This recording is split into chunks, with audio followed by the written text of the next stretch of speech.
to do the live lecture. I will be posting also an exam review so that you have both of those things to look over. So first off, we're going to talk about some dimensional analysis. Now, I at times will use dimensional analysis and at times I will use proportions. I want to give you the option that you can use whichever you think is best for you. So let's look at this problem. In this example, a medication dose is 5 milligrams per kilogram of body weight. Written 5 milligrams per kilogram. I'm going to write this as 5 milligrams over 1 kilogram. Okay. If a patient weighs 125 pounds, what is the dosage? Well, we know some information about pounds and kilograms. So we're going to use the fraction here where we need to put kilograms on the top. Now, why I know that is because the kilogram here and the kilogram here need to cancel out. Okay. And I need to put the pounds here. So I initially know that I have that 1 pound is 0.45 kilograms. So if I do a little math and I just, in multiplication of fractions, you multiply tops with tops and bottoms with bottoms. 5 times 0.45 means that I need to give 2.25 milligrams per pound now. Okay. And the reason it's per pound now is because the kilogram units have canceled out. What's left? Milligrams per pound. So that's using a dimensional analysis to change so that the weight that we know about the patient matches the information about the dosing. And there's lots of ways to do these problems, so I'm just kind of showing you my way. So now let's set up a proportion. I know that 2.25 milligrams is given for 1 pound of body weight. So how many milligrams should be given for 125 pounds? Now a proportion is different. A proportion is solved through cross multiplication. So we want to cross multiply. 2.25 times 125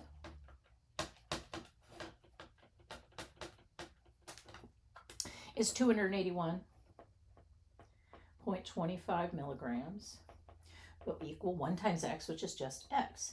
And so that would be the dosage for that patient. Now you then have to think about, okay, is the available dose a pill? Do I have to round any? And that's where, please, if it's an example on Canvas, read how they're asking the question. How do they want you to round? Do they want an exact answer? This would be our exact answer. Say that they wanted to round to the nearest whole milligram. It would be 281 milligrams. The nearest 10, maybe it's a pill that comes in some multiples of 10. So you might be 280 milligrams. So always read the question carefully. Now, we know from the last example, let me write down, that the patient needs 281.25 milligrams. We already did that calculation, okay? So using that same 125 pound patient, we know that 10 milliliter bottle contains 1,500 milligrams. So I'm going to do a proportion again. I like proportions a lot of the time because it kind of directs you, do I multiply or do I divide? So 10 milliliters contains 1,500 milligrams. So how many milliliters, that's my dose, and it says right here how many milliliters, is 281.25. So again, cross multiply. So 10 times 281.25 is 2,812.5 equals 1,500x. And when you cross multiply, you get a number on your x, you have to divide it off. So I'm going to divide both sides by 1,500. So that tells me I'm dividing.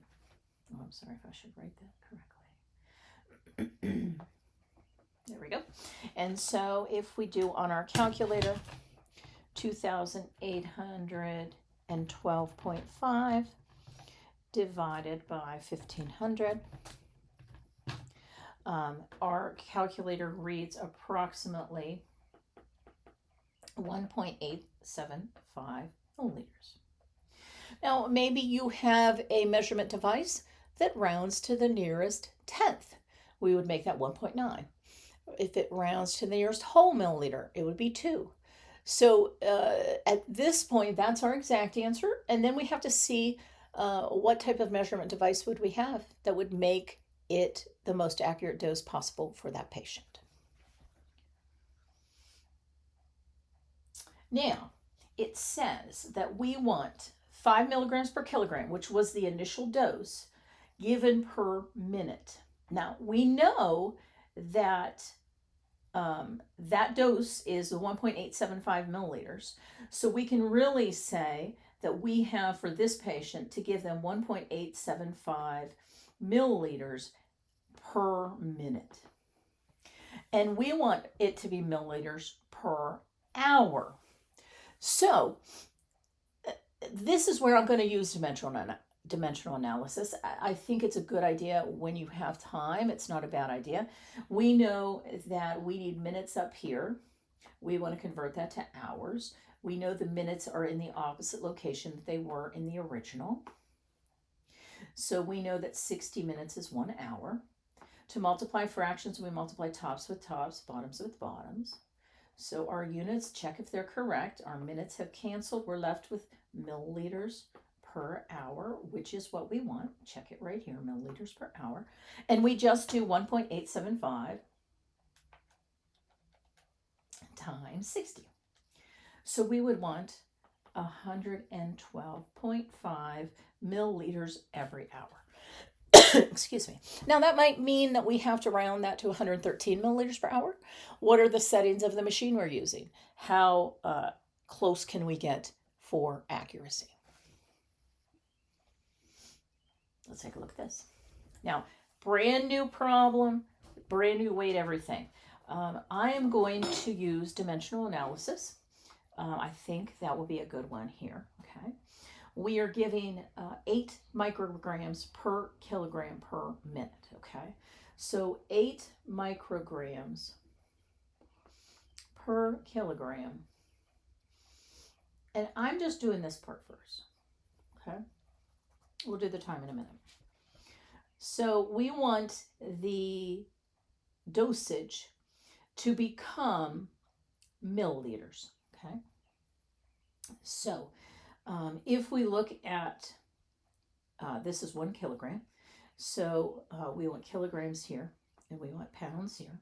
We know 0.45 kilograms is 1 pound. Okay, so that's going to make it milligrams per pound. We know that, or micrograms, I'm sorry, per pound. We know that means that for this, we just multiply 8 times 0.45, and we get that we need to give 3.6 micrograms per pound. Okay, so that means if 3.6 micrograms is for 1 pound, then how much is for 150 pounds? And you can see we're going to multiply those two. 3.6 times 150 is 540 micrograms is the dose. Now, but they asked us, we know about milligrams. So to change micrograms to milligrams, all we do is divide by 1,000 or move the decimal place 3 places to the left. So that's 0.540 milligrams. Okay, so now we know what the patient gets. We know how the medication comes.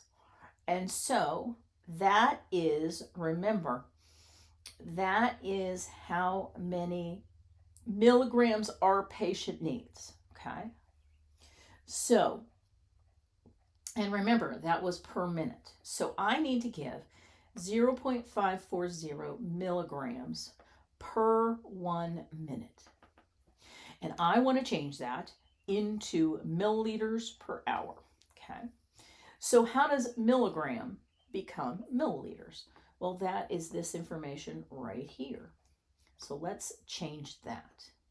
So milligrams becomes milliliters because we know that 40 milligrams is a 100 milliliter bag. So see how, because in dimensional analysis, we want the units to be in the opposite locations, but we use rules of multiplying fractions. So we multiply tops with tops and bottoms with bottoms.